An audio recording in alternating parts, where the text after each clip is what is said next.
Hi friends, இன்றைக்கி நம்ம என்ன பார்க்க போகிறோன்னா ரவா போலி தான் செய்ய போகிறோம். வாங்க எப்படி செய்கிறதுன்னு பார்க்கலாம். அதுக்கு முதல்ல நம்ம ஒரு கப்பில் மைதா எடுத்துக்கலாம்.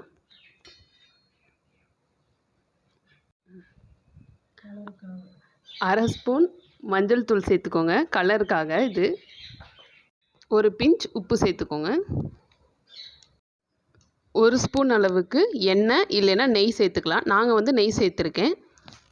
நீங்கள் எண்ணெய் கூட யூஸ் பண்ணிக்கலாம். வெதுவெதுப்பாக லைட்டாக சூடு பண்ணிவிட்டு சேர்த்துக்கோங்க.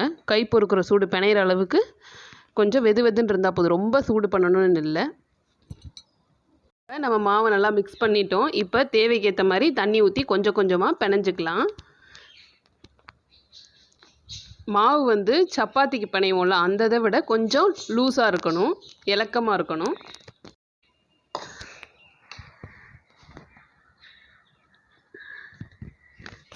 அதிகமாக தண்ணி ஊற்றிடாதீங்க, கொஞ்சம் கொஞ்சமாகவே சேர்த்துக்கோங்க. பாருங்கள், மாவை நம்ம நல்லா பிணைஞ்சி வச்சுட்டோம். இது 2 மணி நேரம் வரைக்கும் ஊறணும். 4 மணி நேரம் வரைக்கும் ஊறினாலும் ஒன்றும் தப்பு இல்லை. நல்லா ஊறட்டும். எண்ணெய் ஊற்றி ஊற்றி இந்தளவுக்கு நல்லா சாஃப்டாக பிணைஞ்சி வச்சுக்கோங்க. பாருங்கள், மாவு எவ்வளோ சாஃப்டாக இருக்குன்னு பாருங்கள். இப்போ மாவு உணராமல் இருக்க மேலே ஒரு ஸ்பூன் அளவுக்கு எண்ணெய் ஊற்றி வச்சாச்சு. இது நல்லா ஊறட்டும். போலிக்குள்ளே வைக்கிறதுக்காக பூர்ணம் ரெடி பண்ண போகிறோம். அதுக்கு என்னென்னா, நம்ம இப்போ மைதா எந்த கப்பில் எடுத்தோமோ அதுலேயே அரை கப் அளவுக்கு ரவை எடுத்துக்கோங்க. அதே கப்பில் தான் நான் வெல்லமும் எடுத்திருக்கேன். ஆனால் 3/4 கப்பு வெல்லம் எடுத்துக்கோங்க. அரை கப்பு ரவை, 3/4 கப்பு வெல்லம். ஒரு 2 துண்டு அளவுக்கு தேங்காவை மிக்சி ஜாரில் பல்ஸ் மோடில் லைட்டாக துருவி மட்டும் வச்சுக்கோங்க, போதும். இதோட 2 ஏலக்காய் சேர்த்துக்கோங்க. ஏலக்காய் ஃப்ளேவர் போலிக்கு நல்லா இருக்கிறதுனால நான் 2 ஏலக்காய் போட்டிருக்கேன். இப்போ அரை ஸ்பூன் அளவுக்கு நெய் சேர்த்துக்கோங்க. இது ரவையை வறுத்துக்கலாம். இப்போ நெய் சூடாயிருச்சு. இப்போ நம்ம இந்த ரவையை சேர்த்துடலாம்.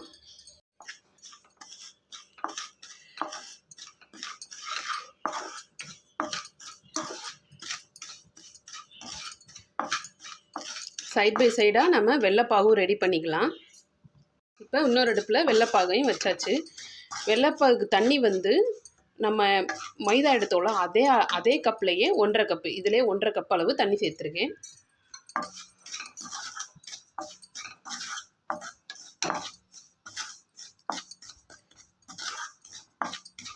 ரவை வறுபட்டுருக்கு. இப்போ நம்ம வெல்லத்தை பார்க்கலாம். வெல்லம் பாகுபதம் வரணும்லாம் கணக்கில்லை. அந்த வெல்லம் போட்டது கரைஞ்சா போதும், நல்லா கரைஞ்சிடணும்.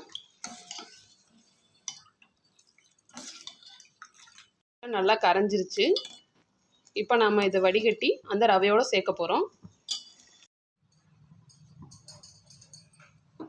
பாருங்கள், ரவையும் வறுபட்டுருச்சு. இப்போ அடுப்பை சிம்மில் வச்சுட்டு இந்த வெள்ளைப்பாகை இதில் ஊற்றிக்கலாம்.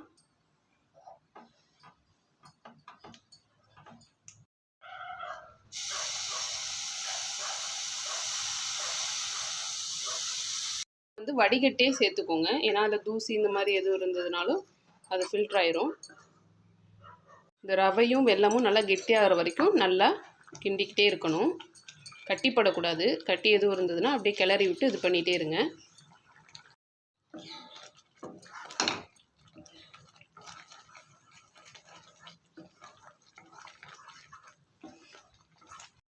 வச்ச தேங்காவை உள்ளே போட்டுடலாம்.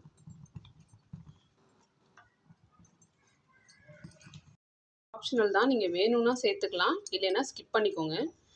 இந்த ரவை வெல்லமே நல்லா தான் இருக்கும் ஸ்டஃபிங்க்கு. இப்போ நம்ம அரை ஸ்பூன் அளவுக்கு நெய் சேர்த்துக்கலாம்.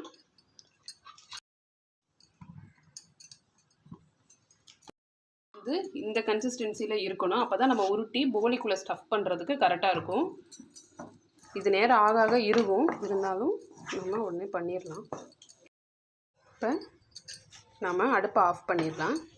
இந்த ஸ்டேஜ் வந்ததும் அடுப்பை ஆஃப் பண்ணிடுங்க. பாருங்கள், சட்டிலே ஒட்டாமல் எப்படி வருதுங்க. அவ்வளோதான். சின்ன வயசில் போலி வண்டிலாம் வந்துச்சுன்னா அதை எப்படி பண்ணுறாங்கன்னு வேடிக்கை பார்க்குறதே ஒரு நல்லாயிருக்கும் பார்க்கவே. ஒரு பாத்திரத்தை திருப்பி போட்டு அதில் ஒரு பேப்பரு பிளாஸ்டிக் கவர் மாதிரி வச்சு அந்த போலி தட்டி அது போடுறதே பார்க்க அவ்வளோ அழகாக இருக்கும். இப்போ நம்ம போலியை தட்டுறதுக்காக பட்டர் ஷீட்டில் எண்ணெய் தடவிட்டுருக்கோம்.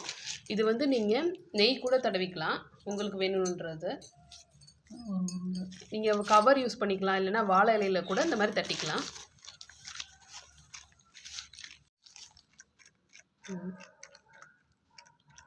இந்த மாதிரி கையிலேயே நல்லா எல்லா சைடும் ஈவனாக தட்டிக்கணும்.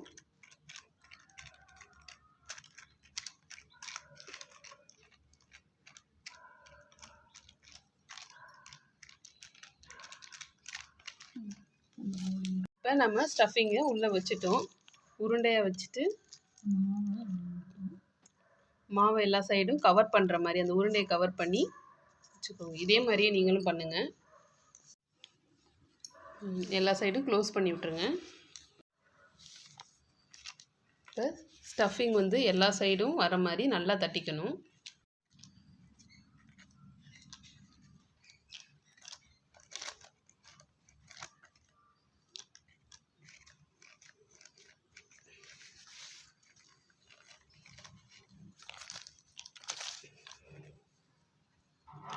நீங்கள் சப்பாத்தி கட்டை கூட யூஸ் பண்ணிக்கலாம் உங்களுக்கு கஷ்டமாக இருந்ததுன்னா.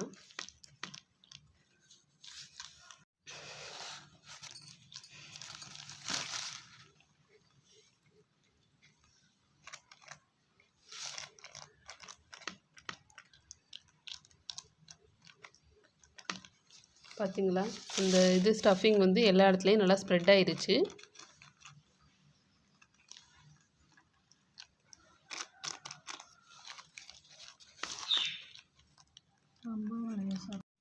இந்த மாதிரி தட்டிக்கோங்க, ரொம்ப லேசாக தட்டிடாதீங்க. பாருங்கள், இந்த கனம் இருக்கணும் போலி. இப்போ அடுப்பில் நம்ம தோசைக்கல்லை வச்சு ஹீட் பண்ணிக்கலாம். இப்போ தட்டி வச்ச போலியை நாம் கையில் மெதுவாக எடுத்துக்கோங்க.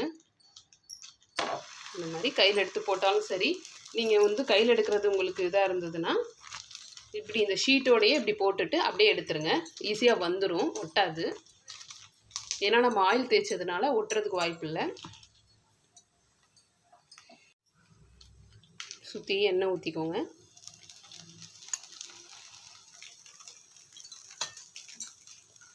அடுப்பை மீடியம்லேயே வச்சுக்கோங்க.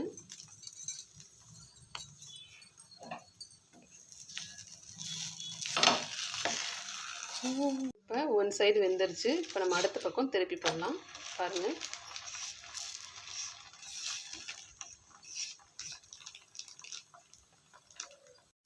ஆயில் கொஞ்சமாக எடுத்து அப்படியே மேலே தடவிக்கோங்க. இந்த மாதிரி இருந்ததுன்னா அப்படியே மேலே தடவிக்கோங்க.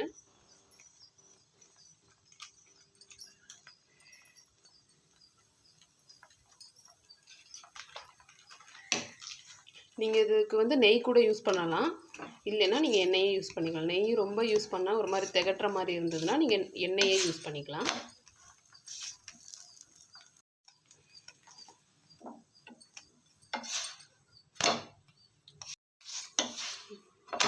கோலி இப்போ நல்லா வெந்துருச்சு. இப்போ நம்ம எடுத்து ஒரு தட்டில் மாற்றிக்கலாம். பாருங்கள், போலி எவ்வளோ சூப்பராக அருமையாக ரெடி ஆயிடுச்சுன்னு. உங்கள் குழந்தைங்களுக்கு ஈவினிங் டைம் ஸ்நாக்ஸ்க்கு இந்த மாதிரி பண்ணி கொடுத்தீங்கன்னா நல்லா விரும்பி சாப்பிடுவாங்க. இதே மாதிரி நீங்களும் உங்கள் வீட்டில் ட்ரை பண்ணி பார்த்துட்டு எப்படி இருக்குன்னு கமெண்ட்டில் சொல்லுங்கள். நம்ம சேனலை மறக்காமல் லைக் பண்ணுங்கள், ஷேர் பண்ணுங்கள், சப்ஸ்கிரைப் பண்ணுங்கள். Thank you friends.